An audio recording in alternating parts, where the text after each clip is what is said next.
levels. I checked everything. Sweet. How long have you been doing comedy, man? 2012. Actually, I was just talking to somebody. April. Oh, Around nice. Easter, I started in 2012. So like this is the month. Nice. We started doing our careers around the same time. I We've did done everything around the same 2011. time. Yeah. We We're around the birthed same age. We're time? 32. Okay. I started in 2011 in radio, just like a promo kid. I'm basically the glorified sticker hander outer, and then I've just worked my way up to where I'm at now. That's great. I feel like that's the only way to do it. I That mean, is the only way to do it, and that's the only way that you could be great. absolutely. You know? You really you're cutting your teeth. You're getting to know different aspects of what is involved in what you're doing. Yeah. And the different departments and how Are we this on right machine now, or works. no? Yeah, it's on right now. We're just Okay. kind of No, that's cool. No, what can what flow it, into it. what it is like what else happens with that is you also have an appreciation when you start at that level. You have an appreciation for the levels that you get at, that you get to, because then you remember what you were doing, and you look and see the people that you're aspiring to be and to Yeah. do, and then all of a sudden you're like you come in. So it's different than if you just come in and all of a sudden you get handed that. right. And I look at it like it's the same thing in comedy. You know, in comedy, it's very rare that a 20-year-old just hits. I mean, it happens. There's few where like the industry just is like, this is yours, this is yours. Pete, but Gerard, then, but couple the, young yeah, there's guys. exactly. There's a couple, and they go up there, and that's a difficult place to. That's a difficult place to sustain. Where it's like I feel like, you know, my career and some of the people that I've always looked up to has kind of just been a steady. It's kind of more of a steady go up and just get better, but you appreciate that more because you remember the shitty condos you stayed at, and you remember the standing in a bar while TVs were on and people are eating, Yeah. and you're just like trying to sling these jokes out, and then you get to a certain point and you learn it, and the experience helps you. So you handed out stickers, and now you're running your own. You have a show on a radio station. Exactly. Now She's people are killed the handing out scene, too. my stickers, which Yeah. is crazy. Wish this girl's just talking about going to the zoo for a happy hour last night. So I couldn't even enjoy it. Yeah. People are coming up. I say change the hair color. I think that's what it is. My hair is like the bat signal. Oh, so I'm gonna have you tilt this up, and it's gonna be actually. Yeah, I'm gonna break this thing. No, it's okay. I'll tilt for you. All right, we should be good. Yeah, I'm just talking the right thing. Okay, great. Is this low enough? That's great. That's good. Okay, cool. All right. Noise.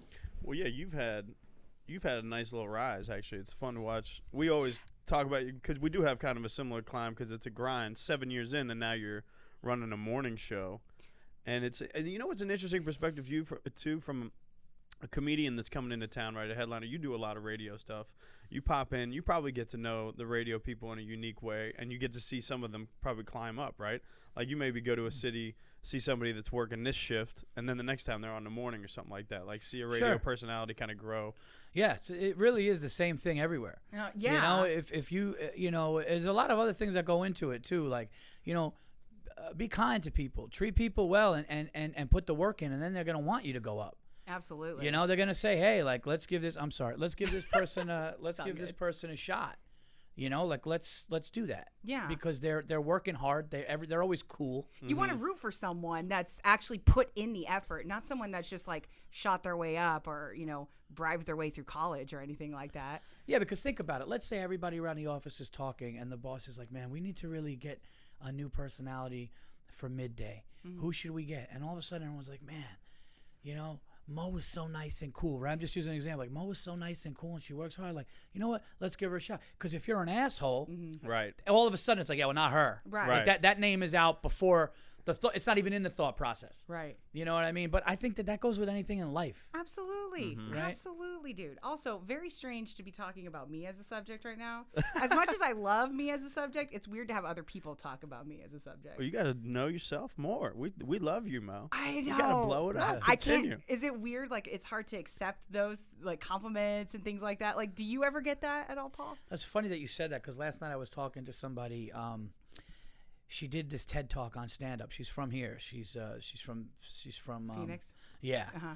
And she What's her name? Do you remember? Sanji. She did that TED Talk I don't know. where I'll look it up.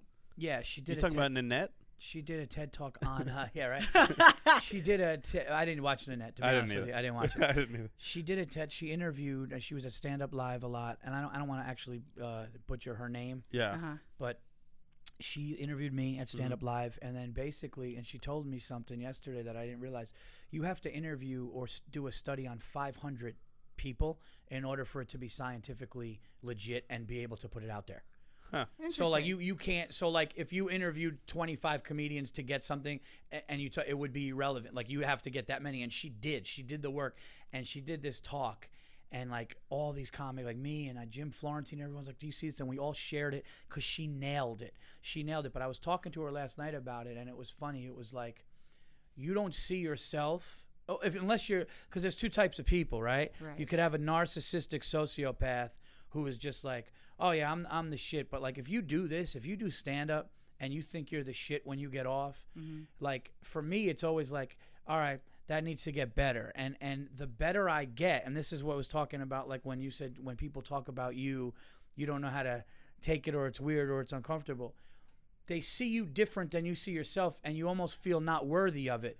But then you realize the skills that you've honed to validate it. Does that make sense? Oh, absolutely. So there were times where, like, you know, young comics will come in to watch me work when I, you know, because now I'm working on my third hour and I know the process. And it's like you build a house and then it goes well. Everyone's like, "Oh, it's a nice house." And then you, boom, knock it down and you got nothing. You just have a hammer and plywood. That is a genius way to describe it. Yeah, it's really what it is. You build a house. Everybody's watching you build this house. And they're like, "Oh, that's going to be nice. Well, hopefully they don't screw it up, right?" And then it ends up being a nice house. It's like, wow, that was great. And then you got to knock it down, and all you have is 2x4s and a hammer. Right. And you got to do it again. And then you feel you're lonely. You're scared. You're like, "Oh man." And then comics will come in to watch you, and you got to be like, "Look, dude, like you might have liked my special. I got nothing right now." You know what I mean? Like that, but you got to. I barely got a blueprint. But to get better, you have to just accept the fact that, look, you're gonna do things that fall flat. You're gonna test things, but that's how I got my album. That's how I got my special, and that's eventually how I'm gonna get this new hour. It just is what it is. I think sometimes in comedy, what I've found is that you get to a point where you really have to fall in love with the process more than anything. A true, comic's been doing 20-something years. Right. That's somebody that really loves that process, as opposed to falling in love with some of the short victories. The process is the thing that you fall in love with, of writing the joke, constructing the joke, and stuff like that. It's kind of what you're talking about, right? Like, I would agree with that. I think that, not a lot of people sit down and embrace or enjoy the ride, because the ride of what we do is really what you're going to look back on. Right? Like you're going to sit around with your kids or grandkids, or like even if I sit around with my fellow comedians and my peers, you're going to talk about, hey, loved that hour, love that special, love the hour. But what you're really going to talk about is like, dude, remember we were playing mini golf in South Carolina before shows, shitting our pants, and we couldn't believe that we were even getting stage time. And you're going to laugh about that and talk about that. Those are the things that you're going to enjoy. But that makes you, that experience gets everything. That's what I was saying before. Like if it happens too early and you don't have that ride, there are certain people in this business that have not heard no. Right. And a lot of times, I mean, unless they're smart and they're around good people, that can be bad. Right. But they got 200K followers on Instagram, so they got got to be good. But people are buying their followers anyways nowadays. It's so difficult. But that's the comedians that pop on that too quick, and they don't even have 15 minutes. That's what happens. Yeah, I do see a lot of that. And you're right about that, but you'll get exposed. Right. That's. Oh yeah. The longevity on that, we've talked about that before. It's like a one-hit wonder. Yeah. Right. Like a one-hit wonder. Actually, when you really break it down, it was probably a bad band, or somebody else wrote the song, or something like that happens with a one-hit wonder. Or it's a cover song. Or maybe, yeah. Sometimes it's even just a cover song. They literally just jacked it for somebody. But the true artists that succeed are these people that every single album, they clearly look within themselves to be able to get better and improve the art. Oh yeah. That's what it is, and it's like a trajectory thing. And what's crazy and scary, and it was basically what you're saying was. For me, I could honestly say this, if I'm being as honest as possible, is the better I get and the more experience I get and the more people, I guess, want to work with me, which was something that didn't happen forever. Nobody gave a fuck about, can I curse on this? Yeah, absolutely. Yeah, nobody gave a fuck about me in this business for probably 15, 16 years. And then once somebody did, and it was just this thing. Now, granted, I was getting better, and I didn't deserve them 7-8 years ago for them to be on me. I didn't. Isn't that funny? But you and your mind were frustrated probably by it. I was because there were times where I was killing, and then to be honest, I was fortunate enough to tour with Bill Burr, who's my best friend and my mentor, and Bill is watched me grow. So I was actually able to see him and listen to him talk about me over the years until one day he's like, dude, what you're doing is, I mean, I love what you're like, this is great. And I'm listening to it from that perspective. So that means that, yeah, in 2008, 2009, even if I was killing or doing well, I wasn't ready to get, I wasn't ready to start to get the opportunities that come after you actually accomplish something. Oh, yeah. And like you said, it is frustrating.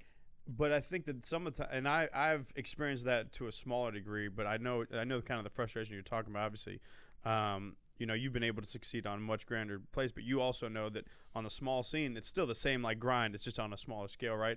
I've ran into that, and I always find that frustration has really helped me drive to get so much better every time. And I've realized when I didn't get what I wanted, what I would do is go get pissed off and get better, get the jokes better, and try to be undeniable, which – in hindsight, you need those experiences to improve. And to your point, when I did end up getting that call to get there, I remember the first time I hosted at this club that wouldn't book me forever. Now it's Tempe Improv, Stand Up Live, those guys. I used to be frustrated they wouldn't hit me up. Sure. But I remember ready. But I remember that first weekend when I did host, and I was like, I'm barely ready for this now, right? Like, I got to get better at this by tomorrow night. But thank God I wasn't actually hit up 2 years ago when I was pissed at them. Of course. Because I would have looked like an idiot. But yeah, dude, that's I wasn't ready then. No, that's exactly but right. That frustration drove me to that. I'm with you on that. Well, I mean, so I just celebrated my 2-year anniversary for the Mo Show, which I didn't know or think I would actually get the morning show.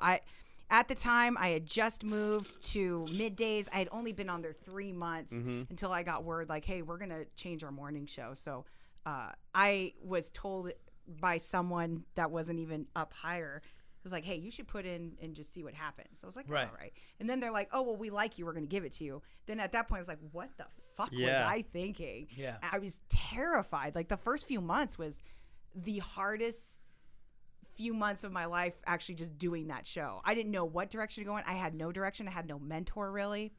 And then you're like, well, fuck it. I just got to start picking up and making something and we'll see what happens. And that's kind of like, even with this podcast too, blank canvas. It was literally creating something from nothing. Yeah, when I was telling you, you were all excited about it. That's a dope name, blank canvas, because that's what I was saying. Like blank canvas is like life, right? Yeah. Like every day you wake up in the morning, it's a new day.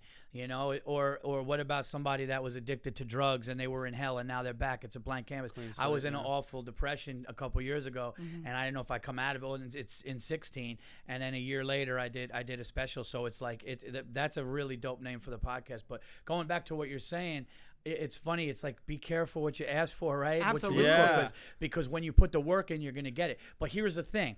There's two different types of people that get that. It's the people that wish and want and like you said, get it early and get exposed. Yeah. Or you wish, and you get the experience, and then when you get called upon, you're ready. Right. And that's what we're talking about as far as like the climb up. Stay ready. Yeah. It's interesting, and the blank canvas perspective too. It's we love talking to creators. I think that just taking, making something from nothing is the big perspective too. And I think that comedy is an interesting thing to. You've already almost mentioned that every time you do another hour, clean slate. Right, it's like an Etch-a-Sketch. You just drew a rose on an Etch-a-Sketch. That's fucking hard. I don't know if you guys remember Etch-a-Sketch.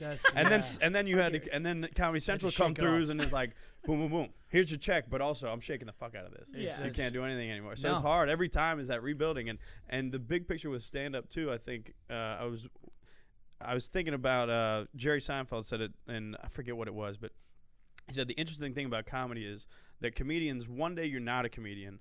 And then you do an open mic, and the next day you're a comedian. And all comedians then are just varying levels of success. But that's the weird thing about being a stand-up is that when you got into it, you weren't a comedian. You were just a dude that maybe thought he was funny. Talk about maybe your beginning days and when you first got on and you start that grind.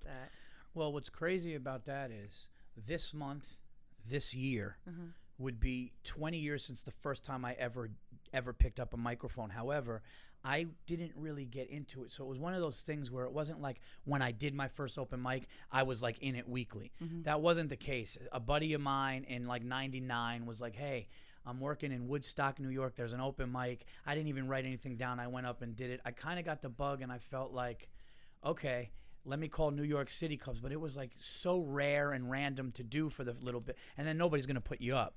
But I would say I probably was going hard from like, I came up in black rooms okay? Because the urban rooms they didn't care. They were more generous. Like, hey, you're funny.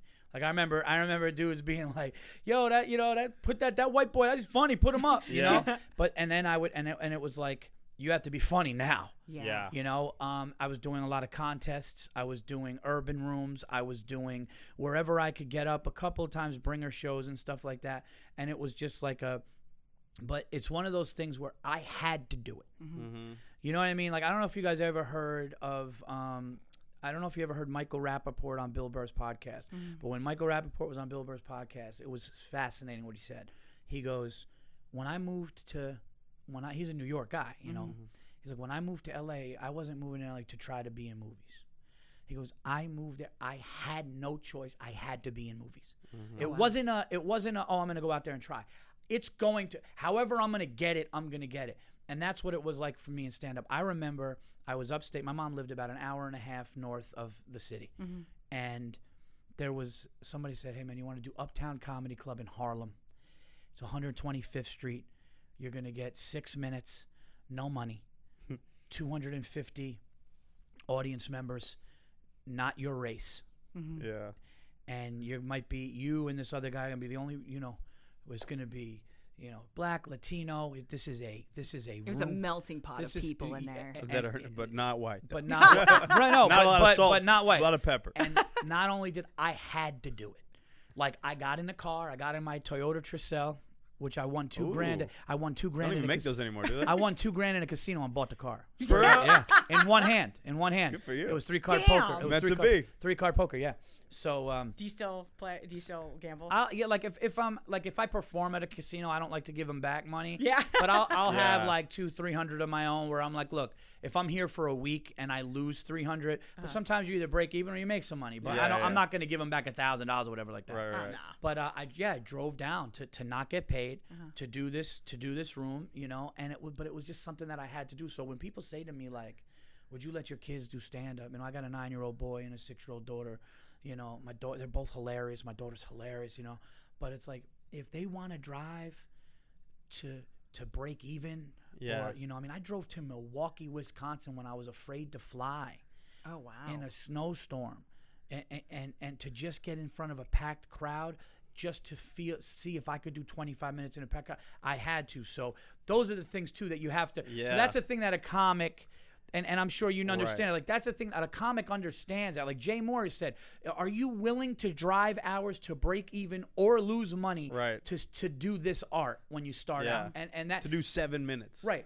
And the comedians that don't do that, you like I truly said, I know this sounds corny, I know this shit sounds cliche, but you really get back what you put into this shit. Absolutely. In if anything. If you don't challenge yourself by putting yourself in those predicaments where, you're not making money, you're doing a lot of free work.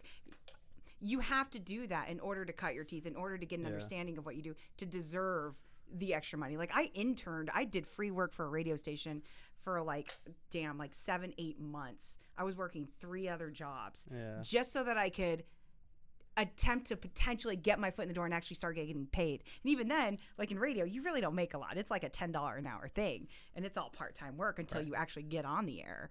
But you have to do the things you don't want to do to build yourself. And I think that's where we lose a lot of people, because it is all about instant gratification right now. But yeah, people want to cut those corners into what Paul was saying too. Yeah. Like if you do cut the corners, when you pop, it'll show that you cut corners.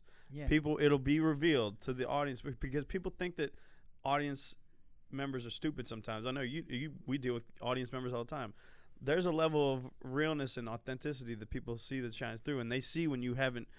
When you cut corners, it shows, and you have 6 to 12 months. Like you only had X amount of months to really prove that you were worth this morning show. The first couple of months were crazy. But you didn't cut the corners. You knew what you had to do, and when you were there within 3 to 6 months, you were able to figure it out. And now you're 2 years in, and everybody's coming to you at the zoo, and you can't even enjoy a happy hour and look at the fucking tigers. I was trying to look at the tigers. You know what I mean? Yeah. The leopards are right over there, and you're coming at me. Yeah. You're on the morning radio. Mo. I see, but I love what I do. I mean, I did it for the love. I mean, just like you as well. Oh, 100%. You got to. I mean, comedy. You got to love it. It takes a crazy person. You talked about a narcissistic sociopath. Yeah. Sure, you're not that, but also you're not far from it. You think because I know I watch American Psycho and I empathize with Patrick Bateman a little bit. Right, you know? right. A little too much. Yeah. But it takes a crazy person to have such a profound belief in what you say that you want a mic attached to an amp with a spotlight on you and everybody else to shut the fuck up and also pay $25. Yeah. Like, it does take a crazy person to do what we do. Listen, we all definitely, sociopath is definitely a strong word. That's for a whole other breed. Yeah, right. But like narcissism is like, but we're narcissists because of something that either lacked when we were younger, or there's something. There is to do this, and I love to do it, and I did it anyway. And I'm not saying that all people that do this had some. There's people with great upbringings that do this.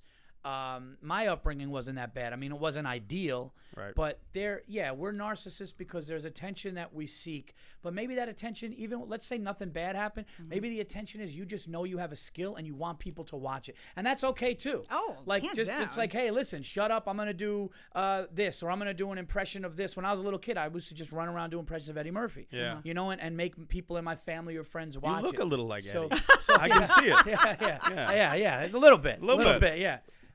No, so I think that, we are a little narcissistic. We're definitely a little, it does take a little bit of selfishness to go up and want to be the center of attention. Right. But also, I know I can make you laugh. Right. So I think, with me too, a lot of it's competitive. I'm competitive. Oh, Yeah. So I'm a Hands very competitive person. Not in a bad way, but I'm in a way like, I'll make you laugh.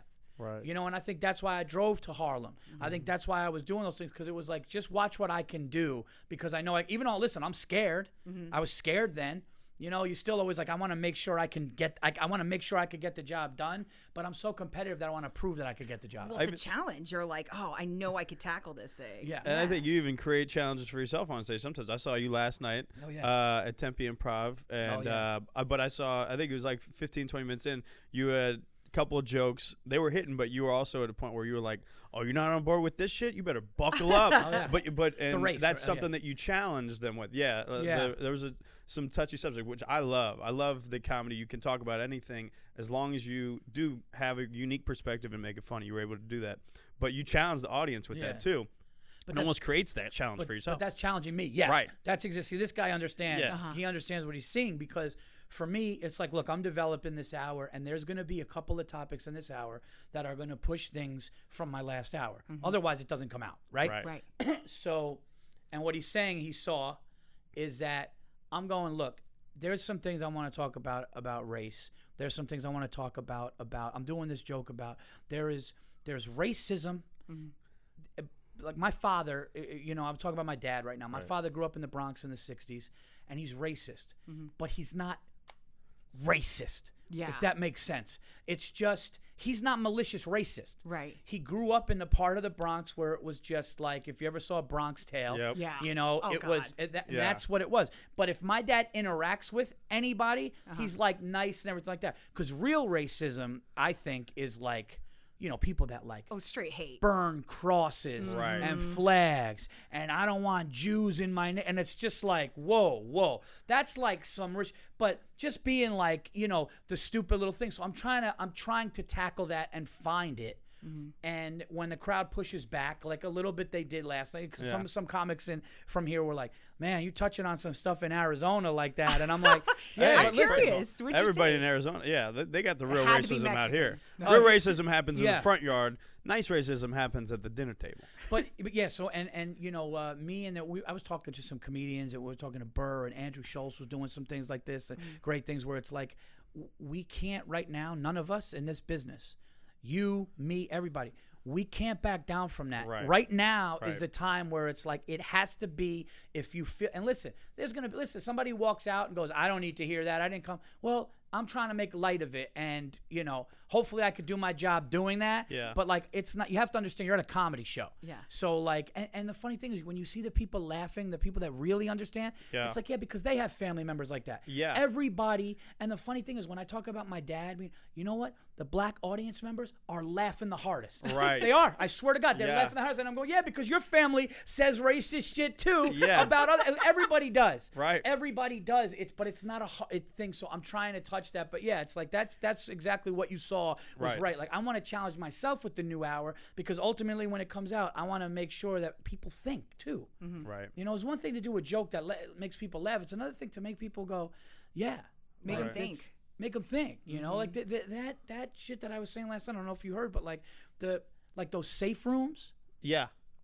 Like universities, and I think it's a problem, man. Like, those universities are allowing you to like when Donald Trump was elected, liberal professors allowed kids to not only cry and do that, but took them out of class and let them go to a classroom to have pizza, and they brought in dogs to pet. What? You soft motherfucker. No, I'm dead. I am dead. Like, Crazy.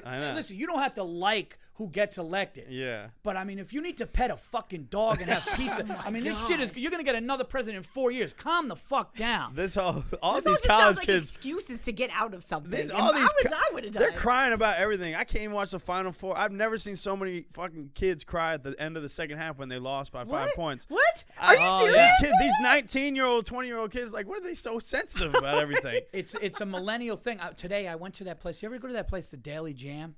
I saw that. It's on Mill, right? It's on Mill. Yeah. Yeah. So Daily Dose? No, it's newer. I know No, what it's you're called talking the about. Daily Jam. So I went down to the like the concierge at the hotel, and I said, "Can I get breakfast?" And they were like, "Breakfast is over here, but if you go across the street, there's a place, Daily Jam." So I went over there. Packed out. All these college kids. It was packed out. So I was sitting next to two 20-year-old girls. 220, and I was and it was one of those things where it was so packed I had to sit really close to them. Oh yeah. And the conversation I heard today, man, this is literally right before I got here.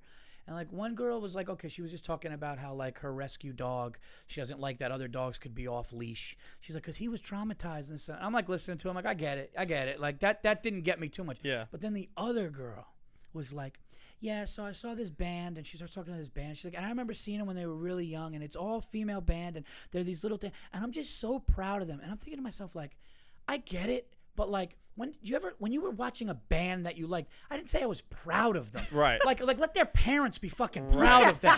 You know what I mean? Like, I get what you're saying. Like, you've watched it from the big, but it was a very millennial type of conversation where it was like, when I was coming up, I was like, hey man, I saw, whatever, whoever. Yeah, I'm not proud of Pearl Jam for staying together. Yeah, it's like they're doing that. They're making a lot of money, and like they're living their dream. Let their parents be proud of them. But it's hearing those things that's a difference today, I think. It has a lot to do with wording. I mean, obviously, we're getting very lazy with our wording.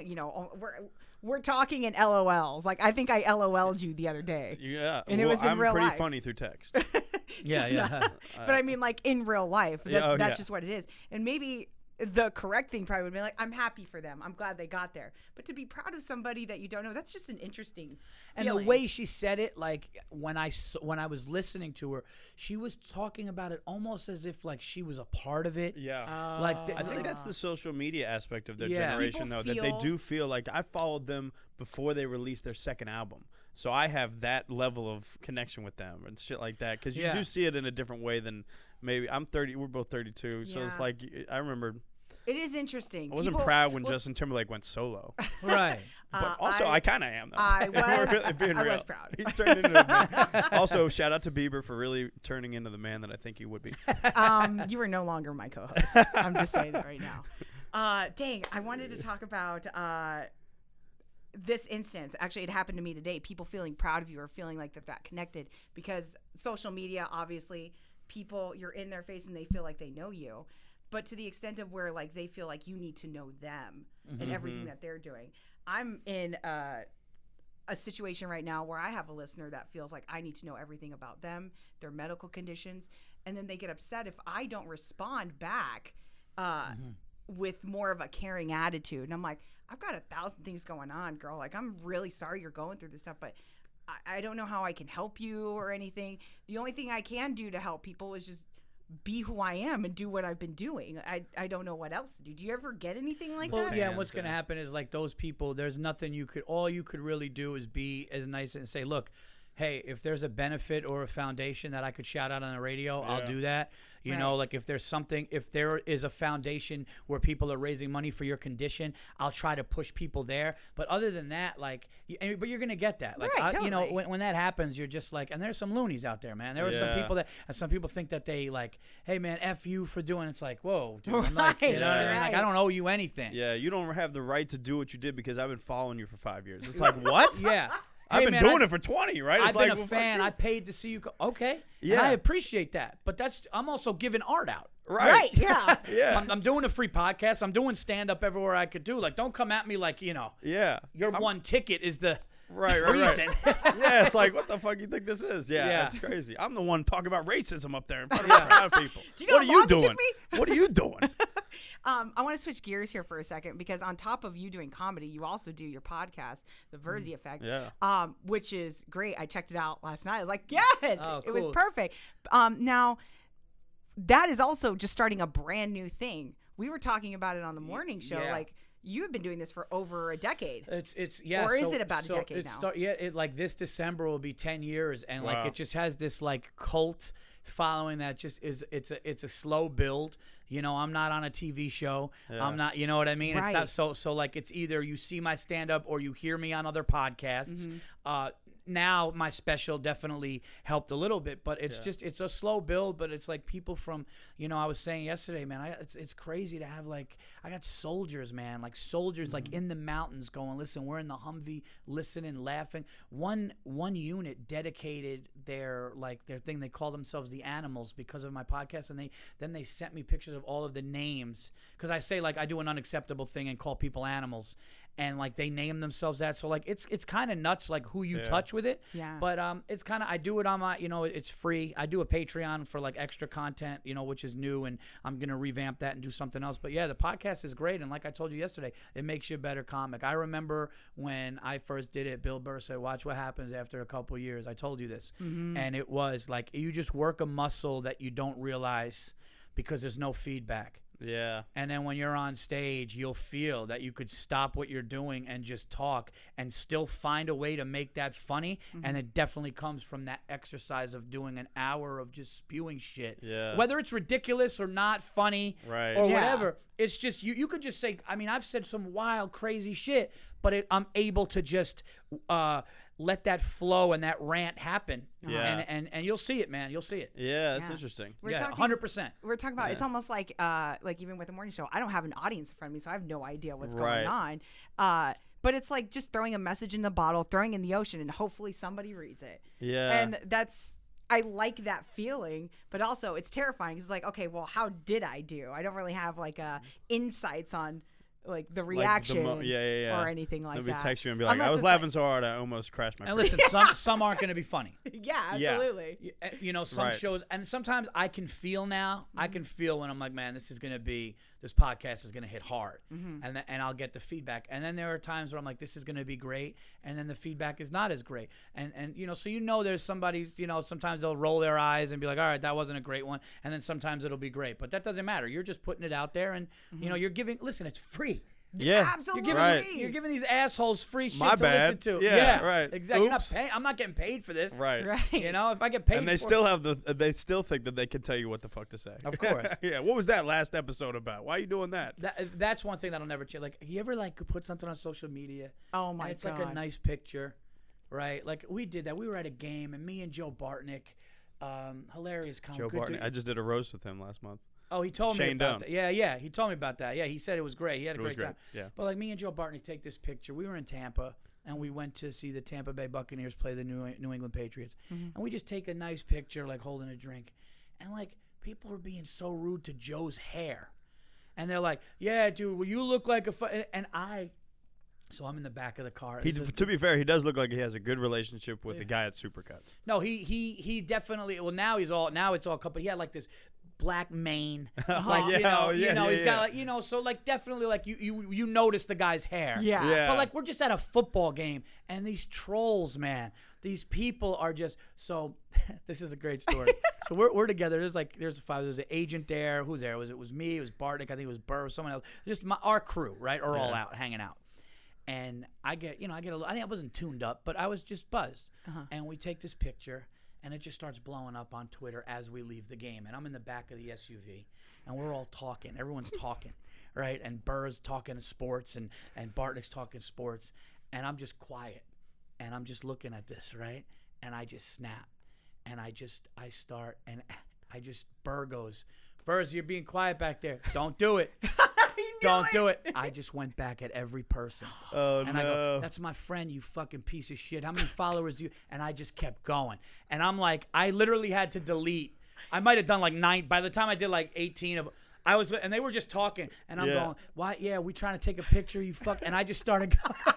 And Bill's like, don't do it. Dude, Virzi, you got to. And I ended up like, once I got sober, or I went back to the hotel and like, I was like, okay, I can't do that. But I just had it. Because there's always going to be that. You could take the nicest picture, right, and somebody will find something in the background. Like, yeah, nice deal. What's with the blinds on the thing? And I'm like, and those people are the fucking worst. And those are the people that you're never going to please. Yeah. Those are the cynical people that will always find something. But that's life. But it annoys the shit. You're East Coast too. That's heavy East Coast shit too, right? What's that? You grew up in the East Coast. I feel like that's just ball busting out there too. So but I feel like there's a difference between ball busting and trolls. Somebody that's a troll. Fair. Completely You know what I mean? A troll is like because they don't have anything else. Right. You know, and it takes a really fucking shitty person to not like. That's how you could really tell if you would never hang out with somebody like that. No, right. You know what I mean? That's fair. Even if you met them and didn't know what they were doing on social media, that would be somebody you interact with at a bar, and their behavior and the things they say. You ever meet somebody and you're like, I'll never hang with that dude. Oh, right. hands down. Like I never hang. Like you meet somebody like this guy. Like this is just tonight, and then I am never gonna see that person again. I feel like those are the people that do that. Because somebody that you would click with and really like and have a connection with wouldn't do that. I think. Yeah, absolutely. Those people are actually genuinely nice. Where like trolls, those are the kinds of people that never got the attention that they wanted, and so they're going to do whatever they can to push the buttons to get the attention, even if it's negative. As long as you're talking to them, that's all they care about. Like, oh, you responded to me. Like that's just what it is. When my special came out. You know, that was nerve-wracking. That's nerve-wracking because I know I did the album, and the album was great, but when you do the album is your friends, and your friends plugging it, and your fans. Yeah. I'm sorry, your fans. So my fans knew, hey, Virzi's album's coming out. My friends would plug it, and then they bought it, and it did well. Great. When you have a special coming out, and you're like, you know, like I remember I was driving home from the Comedy Central one you're talking about. The Comedy Central special that came out in November. Like I'm driving home from the city. I was doing spots. I don't know where I was, the Cellar or whatever. I'm coming home, and like I'm thinking to myself, like I'm 48 hours away from like millions of more people, like a million, like that night, a million more people may know who I am. 1 million. Yeah. And like, I just kind of had this like. And people told me, they're like, this is the next step. This is going to happen. This is what to expect. And they were all right because they love me and they, you know, they prepared me for it. But so what I did was, and I don't do it anymore, and I'll tell you something that Louis told me at the Cellar table, but I remember I was like looking after it dropped. And that night was a good night because people were like watching, you know, I was away from Comedy Central for years. This is hilarious. And things start going good.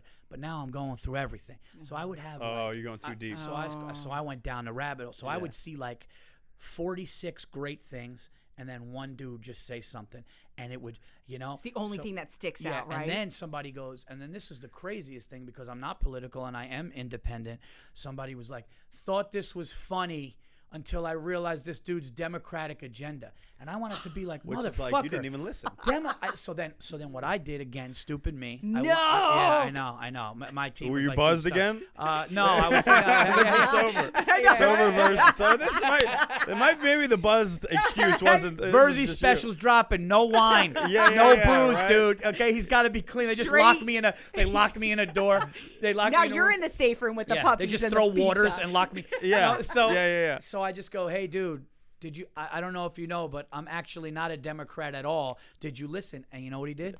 Oh man, maybe I need to. I went back. I think I did it 3 times over the course of it, where somebody said something that was kind of like hurtful. Right. And I didn't know, man. It was a new thing to me. It was you know, maybe a rookie move as far as having your first special come out. But I'm a sensitive dude, man. I'm not gonna like, I'm a confident guy and I know what my abilities are and what I could do, but I'm one of those dudes, like I'm a fucking, like, I'm a sensitive comic. Yeah. You know, you say something to me that hurts me, it's gonna bother me, and I don't like to leave it there on the table. So I was like, and then another guy said something like, you know, just like they would just like say something nasty, and I would go, and a guy go, hey man, no, I'm just kidding, dude. I'm a big fan. So all the people that I went to, every one of them was just wanted to be talked to. Yeah. And then as soon as I went at them, like, hey man, that's not cool. So like, no, Virzi, dude, I love you. I'm just busting balls, and that's what it is. But then everyone's like, Paul, listen, you're never doing that again. Yeah. And I learned, but I was at the table. Well, you probably might have gained 3 fans though. I Yeah. think I Like, might have. right? Yeah. And I you think- might have already had them, but I bet that doubled down. No, like now they're like, dude- oh, dude, like this dude's special came out and he's clapped talking back. to me. Yeah. But Louis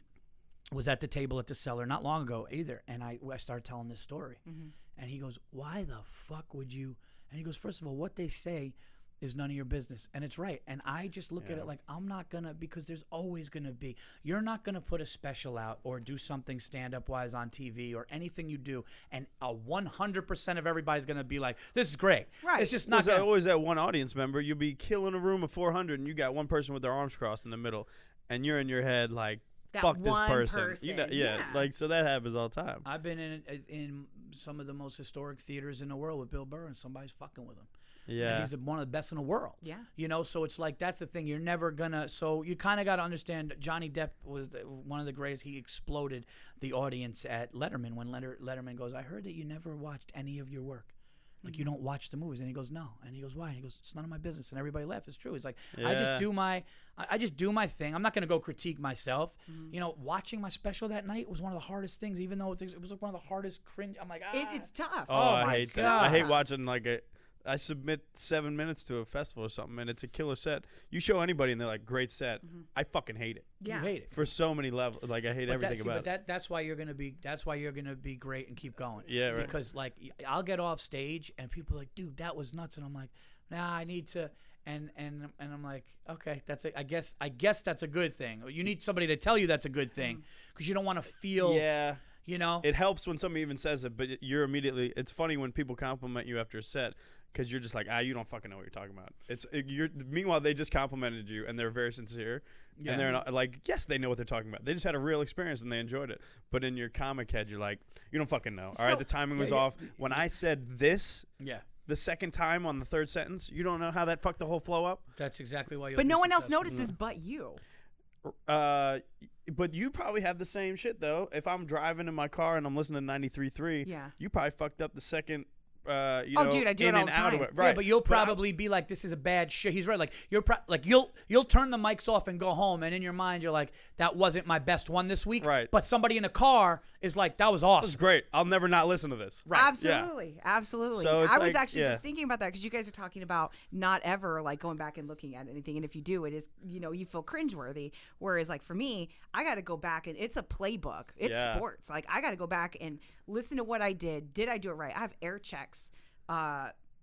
Probably once a month. We go and we'll listen to a few of my breaks. I'm like, okay, this could have been better. This could have been better. And sometimes even right after I get done doing a break, I'll switch over because there's a bit of a delay, and I'll listen back and hear if it sounded good. It drives me mad. And there are moments where I'm like, I shouldn't have done that, because then the rest of my show, I am just shitting on myself. Yeah. Even though no one else knows. And then I got to Sure. turn around and be like this really happy person.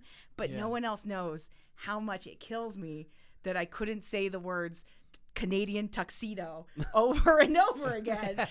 And it just fucks with me. It is, but to Paul's point too is like, and I appreciate you saying that about me too. Is like, it is something that you hear that type of personality, or that type of thought process in people that do succeed. It's something that you just you're always working on your craft, and the people that get content after putting their first hour out and then continue to do that same hour for the next 10 years, there's a reason they're not popping anymore, right? 100%. That's 100% right. You And know? like, that's why if you sat with an agent or a manager and they listened to you talk, they would go, "Oh yeah, this guy, I want to work this guy because that mentality can mean the trajectory can only go up. Yeah. With that mentality, it could only go up. If the mentality's opposite, like, yo, my album was the shit, so let's just pack up rooms. And it's like, wait a minute, what? Pack out rooms? Nobody gives a shit about that until they see the next one, which is better, and then you actually have a body of work, you know? And that's the thing. You have to be willing to. When I came to Stand Up Live in July of 17, and I'm not saying this to pat myself on the back. It was just I was a machine. Yeah. It was ready because I was shooting a special. I was shooting a month. I was shooting a month later.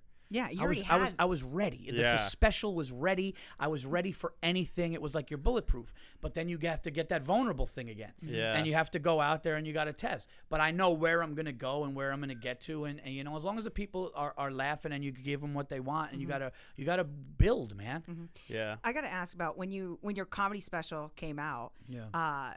Is that like? Do you celebrate that? Like, is there like a No, you champagne go read popping? the comments and you talk shit. Right? Yeah. Is that what it is? Does somebody dump Gatorade on you? Like all what happens? all the clubs in New York were like, man, let's have a viewing party here. And I was like, Yeah. and my wife and manager at the time were like, why don't you do that, man? You accomplished something, why don't you? And I'm like, part of me was like, and I was kind of like in between managers. I had just kind of gotten with my new manager, and it would have been.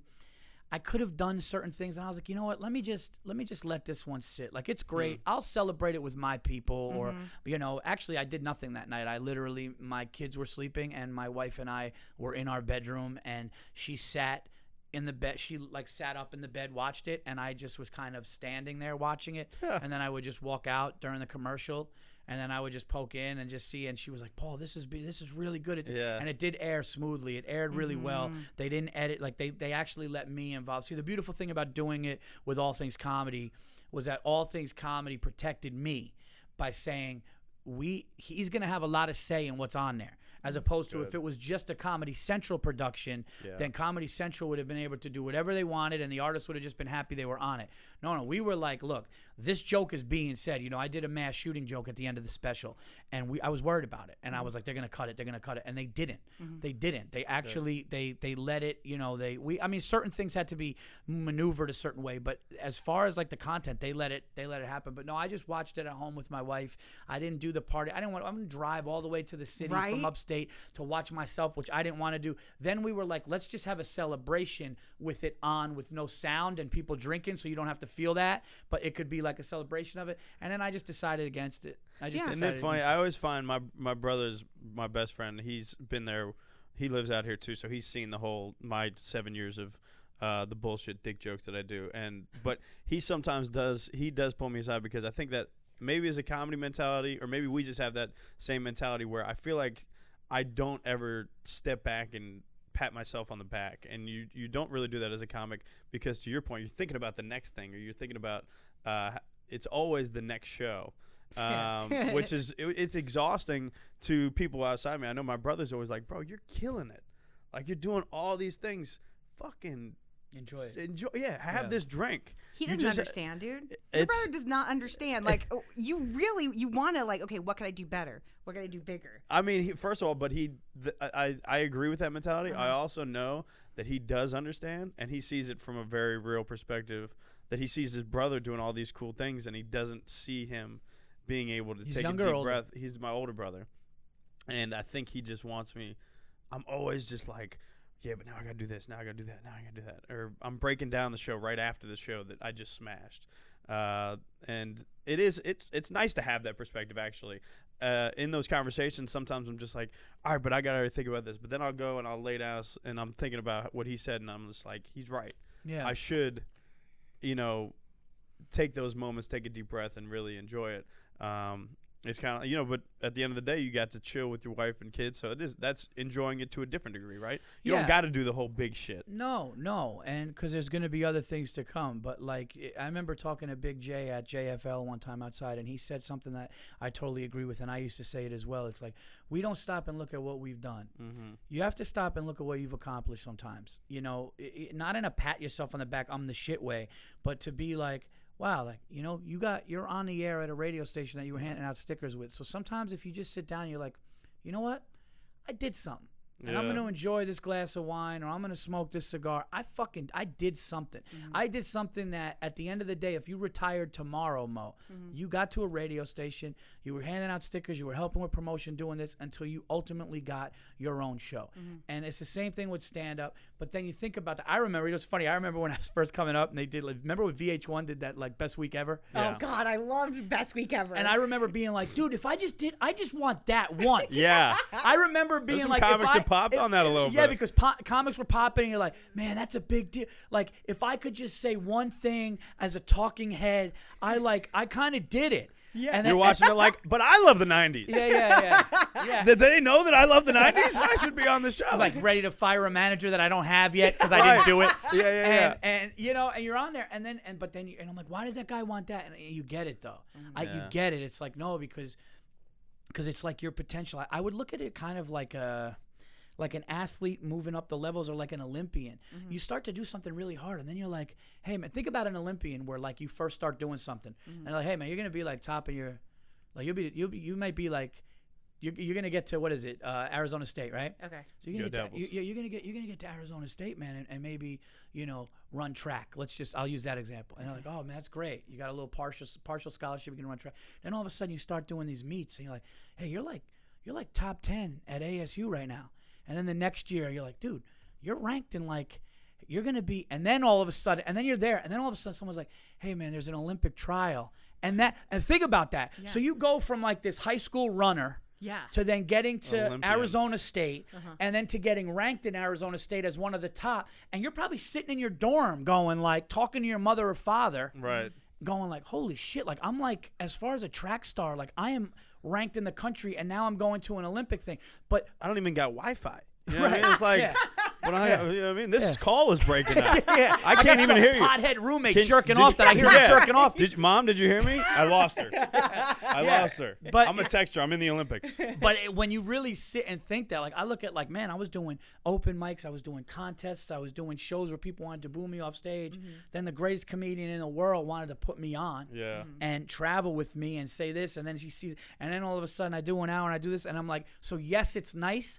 But now it's almost like you have to, because I want to know what the potential is. Yeah. Does that make sense? Oh, yeah, and totally. I think to that perspective too, I think about that when another daunting task comes up. Like sometimes we'll put shows in front of yourself that, like, for example, you would have probably had this perspective when somebody's like, all right, you got to record an hour now. The thing is, you at one point had never recorded an hour, right? And that's right. There's things that I've had to do where I'd never done them, right? Start a show at Crescent Ballroom or whatever that ended up being This Week's Sex Tonight. Remember starting that and getting overwhelmed with it. But sometimes I try to take a deep breath and I think, I do a checklist of all the fucking things that I've accomplished up until this point. And then I'm like, I've done all of that shit. Sure, I haven't ever done what I have in front of me.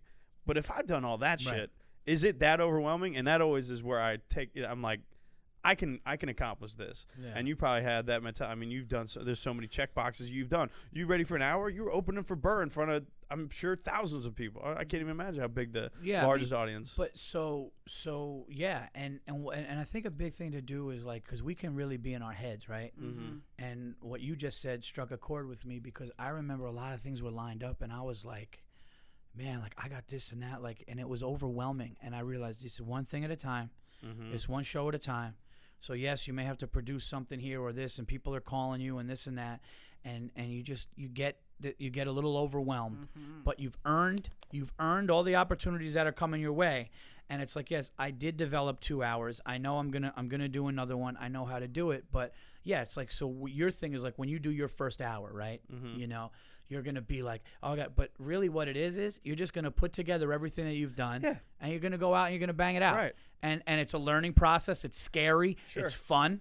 Yeah. But then all of a sudden you get that under your belt. It's the same thing. It's the same thing with radio. Absolutely. I like how this all ties in together. I think just with anything in general. I think radio though does have a lot of commonalities to it's the stand-up. entertainment It's interesting. industry along with you guys too. I mean, even with some artists too. When we were talking to Chip, the tattoo artist, coming up in those ranks of like drawing your first I don't know, person or trying to do your first portrait, not gonna look the way, like your first time that you do it, it's gonna be shitty. Yeah. But you keep doing it over and over again, eventually that portrait's gonna look like somebody actually took the fucking picture. And you got to be And that's self-aware enough and you have to, to know. Hey, that blank they gotta- canvas, right? The next Amen, day, brother. you know. Amen. But that's Full actually circle. that's actually a great example. Like watching an artist's first drawing, like watching an artist that like is selling like hundreds of thousands of dollars per picture, per piece of art that they make. Yeah. And then you watch like their first one, and then you see how it evolves. It's the same thing in stand-up. It just goes to, are you willing to challenge yourself? Absolutely. Are you willing to get better?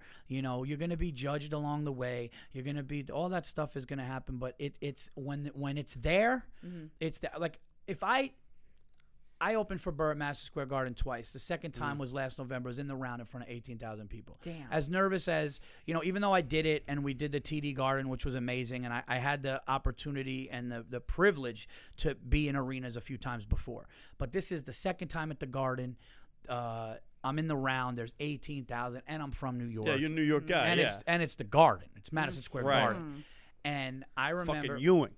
Fucking Larry Johnson 4-point play. Yeah. I talked about a that. lot of shit. I talked about that at the end of my set last night because I did the joke that I closed with at the Garden. I did last night at the end of my set, or towards the end of my set, and it was awesome. But so I'm there, right, and I was done, and when I got off stage, Chris Rock and Questlove were back there with Burr, and Chris Rock said that I killed, and not to me, to Bill.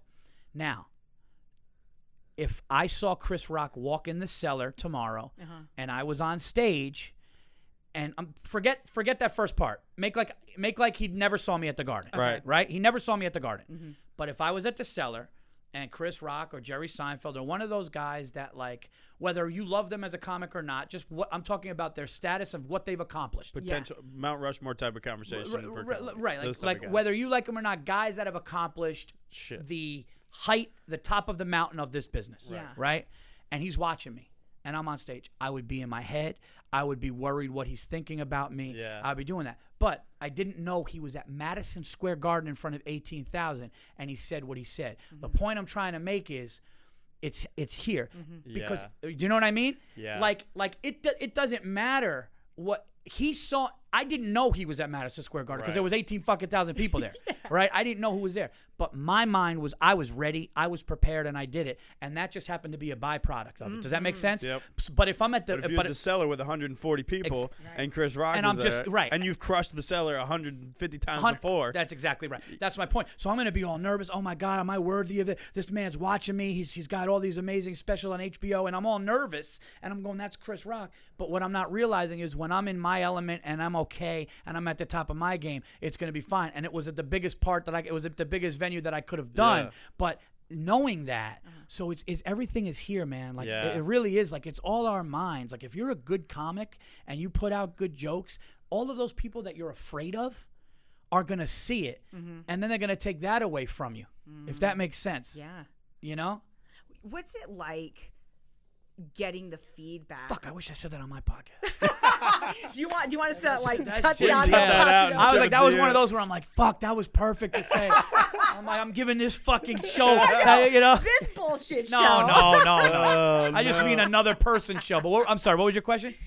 God, No, now I can't even remember. No. What's it like? What was it like for you getting the first feedback, just from anyone that you had admired or, held in your Rushmore or anything like that? Well, I remember, like, when I would first open for Burr, he would say, good job, man. Good job. You did the job. Is good stuff. And I knew what that meant. He meant you're funny, but you got work to do. Yeah. And then, that was like 08, maybe like 11 years ago. I was probably, I was under 10 years in. And he'd be like, no, funny stuff, good job. But he would never give it up, right? And I remember seeing other comedians that opened for Bill and be like, hey, does he ever give you, we would like talk. Does he ever like, sometimes here or there you get like something, you'd get like you get like a crumb and you're like, oh, that's great. But then I remember like one time when he was like, dude, man, what he actually said, one time he said, what you're doing right now is a beautiful thing to watch or something. And then I was like, fuck. And he's like, dude, you're going to sell. And he was just saying some really nice things. And then somebody hit me up and was like, dude, Bill Burr called you a beast on his podcast after the weekend you had with him. Yeah. And I was like, what? And then that was kind of like, okay, maybe I've, you turn a corner, but then you get scared. Because then you're like, okay, now I got to, what have I been doing? It's all here. You know, Right. it's all here. It's the thing. But If you never heard him say that, you'd have probably still continued this trajectory without even thinking about it. Now you heard him say it, and you're like, well, now you're self-conscious about this trajectory that's already occurring. yeah. It's so dumb. It's- It is. Well, it's not dumb. It's the mind. The mind is a powerful thing. The and mind if you is could get, so powerful, crazy. man. Yeah. It's what it can do for you, like what it can do for your insecurities, yeah. or you know what it It does. can break you down. It It's a can build you double-edged up. sword, man. Yeah. It's a double-edged sword. That's why, like, honestly, this is gonna sound some like real corny dad shit, but dude, for me, it's like staying away from substances. Yeah. I am being so fucking real on this podcast. I'm pissed off. I am pissed off. Like, He's gonna tweet. Like, imagine I just fucking imagine you sent it to me and I go new Virzi Effect with special guests. yeah, with with special Mike guests. and Mo. Mike and Mo joined the Virzi Effect. A Oh, great no. listen. The Phoenix No, edition. no. Hey, I did the Virzi Effect in Tempe. First of all, can you do that? And then it probably would get us No, more. no. You got more followers. with I think, No, right? I'll push. Whatever followers I have, I'll push to you. But no, like staying away from because I see a lot of brilliant comedians in New York, Yeah. man, and they're just all they want to do is like not all they want to do, but it's like, hey, we get caught perform, up. just get fucking tuned Yeah. up, man, and everybody's either smoking weed and drinking afterwards, and you're like, you know something, even though that's fun and you think you had a good set, and you're a great writer, you know how you're gonna feel in the morning? Because Yeah. listen, you're a human being. Yeah. Okay? And you're going to be dehydrated and you're going to be tired and you're going to be waking up late. You're going to feel like shit. And so those things, like, I learned because I didn't have a problem with it, but I go hard. Yeah. Like, Yeah. to like all of my friends. Like, Are dude, you sober?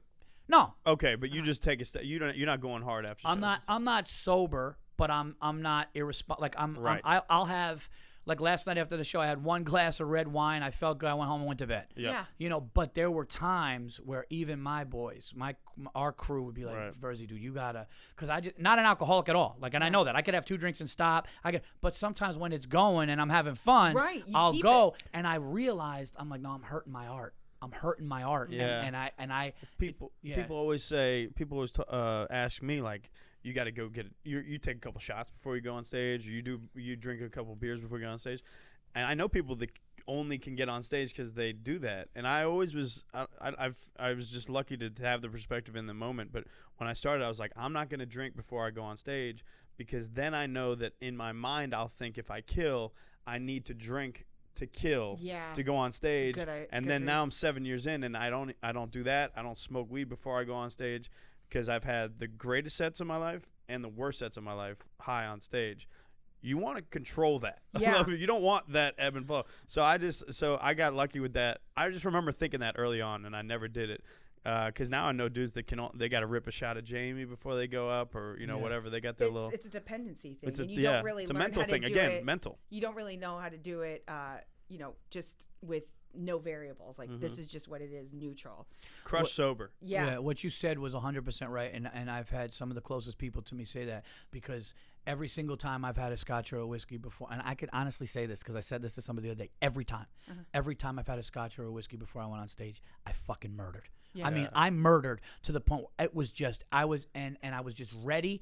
I wasn't drunk, but I was, and I was like, I can't do that, because now what am I gonna can't have? depend on What am I that. gonna have a whiskey before every show? So how many already drinks a week? How many? It's like it doesn't matter, or drinks a month. Right. Yeah. You know, when you fill out at the doctor's, Yeah. like how many? Oh well, how many shows did I have? Right. All right. So then all that's Well, I drinks. did on 4 top- mics last night, so yeah, I was lit by midnight. Yeah. No, I sober is the way to go, I think, and it does. But have that post-show drink, right? Like, have that, yeah. Listen, if the night's over and you feel good, and I want to have a scotch or smoke a cigar or Yeah. drink something, like I'll do that, but in a responsible way. Yeah. These guys that stand on, I know great comics that stand on stage high out of their mind, Yeah. and they think they're like, no man, I got it. It's like, dude, you don't. Okay. Yeah. You don't, man. I'm really like, it's a silly thing. I'm You're- with that. You're high. You're on a drug right now. That's the Right. thing. Like, even though it's like, no, this is the norm for you. You are high on a drug right now, Right. Yeah. doing your art. Right. There is no way that you can tell me, no, but I think better and I'm relaxed. It's like, all right. Yeah. Agree to disagree for I me. get that some Yeah. people use it, or they claim that they use it for their creative ideas and whatnot. And I mean, Yeah. there are times where like, well, I'll go home and I still got to work for the next morning. So I'll smoke and I'll try and think of a million things to do. Sometimes, and that's the same thing too, sometimes I'll get some great fucking material. I'm like, Yeah. all right, I can write this joke out. But then I'll try and talk about it the next day and I'm like, man, I shouldn't have been high because this doesn't make any sense Sense. whatsoever. Yeah. At least Right. when you're doing it. But I will say, though, without cocaine, I don't think a lot of those National Lampoon's movies are as funny as that. Right. I'm saying shout out to Caddyshack. Yeah. You know, big ups to Chevy Chase's entire career. Cocaine inspired. Cocaine was Sponsored big. by. Carlin, big. Thank you, cocaine, for that. But he wasn't. I'm sure he wasn't coked out of his mind on stage. No, Yeah. Right, but yeah. it- Writing, Did maybe. Chevy Chase was a coke guy? Is that a real question? Yeah. Big cocaine. Okay. Big cocaine. really? All I've heard You about can't tell by the ego at this point. Is all I've heard is just what an asshole he was. and yeah. cocaine. Really? A lot of I think he was an ego monster anyway. There's actually a good movie about the dude that wrote Caddyshack and Animal House, who ended up passing away, and he started the National Lampoons, and they have Chevy Chase as a character within it, and they were doing a lot of cocaine. That's all I'll say. Okay. Mainly a lot. What was this? It was Will Forte was in it, and it's a really good movie actually. Oh, it's okay. Joel McHale played Chevy Chase. Actually, Ah! it's That's actually a very interesting interesting. movie if you like that shit. What's it but, called? It's a good question. I don't know. God, Alright. well, nice. Thanks a lot. It's Google Will Forte and Joel McHale. Everybody knows Google will send you the IMDb for the fucking movie. Yeah, it's amazing how like today you could just do. You don't even need to know anything. Yeah, all you need to know is No. bullet points. Like who was in that? All right. Yeah. yeah, seriously. I Google Tina everything Turner in did life. did a song for it. Oh, okay, I know that one. Well, I was gonna ask, just being on the road and stuff. So Arizona, I know last night you mentioned you really like it out here. Love it.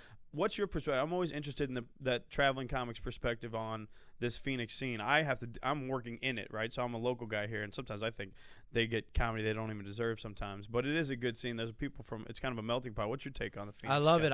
I think what Matt and Joel are doing with all these rooms and the amount of people that come to them, I think it's great, man. Yeah. I've done the Tempe Improv before. I did, like I said, stand up live before my special. But I was also at the All Things Comedy Festival 2 years in a row, and I honestly think it's a great scene out here. And I think that what I like is the owners.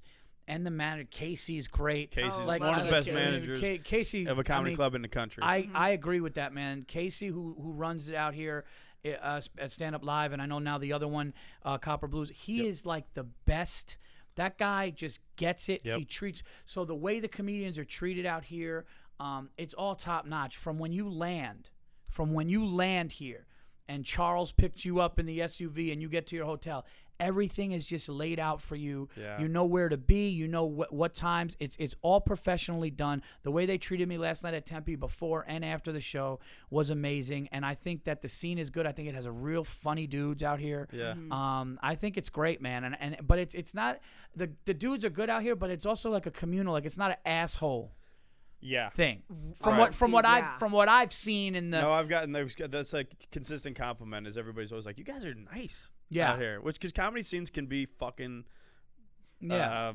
seems like nose up type of shit, kind of snot. Like I said, I've done the main rooms out here multiple times, and from what I've seen, it seems like everybody kind of just is supportive of each other, has everybody's back, and wants everybody to get theirs and do it and stuff. Which actually that's a smarter thing because that makes the community stronger. 100%. Because when there's divided, then you're like, oh, Yeah. that scene sucks because then it's divided. But when It's everybody's drama. together and like, oh, this guy runs a room and everybody comes through, this guy runs a room. So I love it. And I wasn't saying that. Like, as I was on stage saying I love it out here, the comedian in me is going, listen, I'm not trying to pander. I tell other Yeah. places. Right. But like, I really like it out here. No, it sounded genuine. And No, like that's- I like it out here. I like the weather. I like seeing it. It's like a different, after all those buildings and all that stuff to see desert and to see this and to see the mountains, dude. It's actually it gives you like a peace. It's nice. You see shit in Arizona you don't see in any other part of the world.